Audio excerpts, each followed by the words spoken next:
Praise the lord. దేవుని నామమునకు మహిమ కలుగునుగాక. ఈ వీడియోను వీక్షిస్తున్నటువంటి మీ అందరికీ కూడా యేసుక్రీస్తు ప్రభువారి పరిశుద్ధమైనటువంటి నామంలో శుభములు వందనములు తెలియజేస్తూ ఉన్నాను. ప్రియులారా, ఈ వీడియోలో మనము బైబిల్ గ్రంథంలోని 23వ పుస్తకమైనటువంటి యెషయా గ్రంథమును గురించినటువంటి పరిచయాన్ని నేర్చుకుందాం. మొదటిగా మనము యెషయా అనే మాటకు గల ఆయా భాషల్లో ఉన్నటువంటి అర్థాలను తెలుసుకుందాం.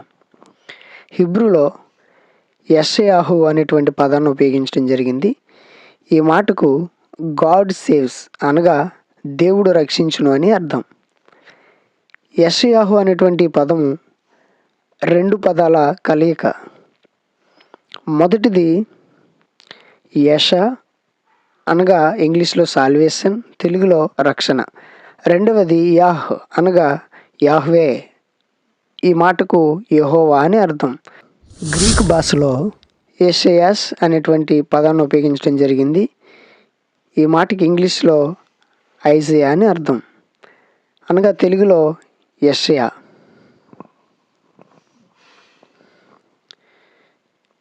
ఈ పుస్తకంను రచించినది ప్రవక్త అయినటువంటి యెషయా. ఈ పుస్తకంను రచించినటువంటి కాలము క్రీస్తు పూర్వము 730 నుండి 630 మధ్యకాలంలో రాసి ఉండొచ్చని పండితుల యొక్క అభిప్రాయం. ఈ పుస్తకమును రచించినటువంటి స్థలము యెరూషలేము. ఈ పుస్తకంలో గల మొత్తం అధ్యాయములు 66 అధ్యాయములు. ఈ 66 అధ్యాయంలో గల మొత్తం వచనములు 1285 వచనములు. ఈ పుస్తకంలో గల పెద్ద అధ్యాయము 37వ అధ్యాయము. ఈ అధ్యాయంలో 38 వచనములు కలవు. ఈ పుస్తకంలో గల చిన్న అధ్యాయము 4వ అధ్యాయము, 12వ అధ్యాయము మరియు 20వ అధ్యాయములు. ఈ అధ్యాయంలో 6 వచనములు కలవు. ఈ పుస్తకంలో గల మూల అధ్యాయము 53వ అధ్యాయము. ఈ పుస్తకంలో గల మూల వచనములు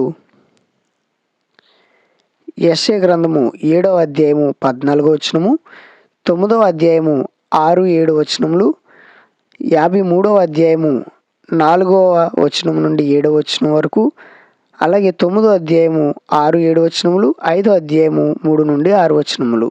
ఈ పుస్తకంలో గల మూల వాక్యము రక్షణ. ఈ పుస్తకం యొక్క ముఖ్య ఉద్దేశం యోధాను దేవుని వైపు త్రిప్పుట, అలాగే మెస్సియా మార్గమైన దేవుని రక్షణను ప్రస్తావించుట.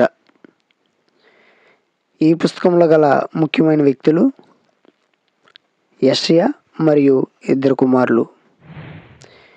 ఈ వీడియో మీ ఆత్మీయ జీవితములకు దీవెనకరంగా ఉండాలని దేవుణ్ణి ప్రార్థిస్తూ ఉన్నాను. దేవుడు మిమ్మల్ని దీవించునుగాక. Amen, amen, amen.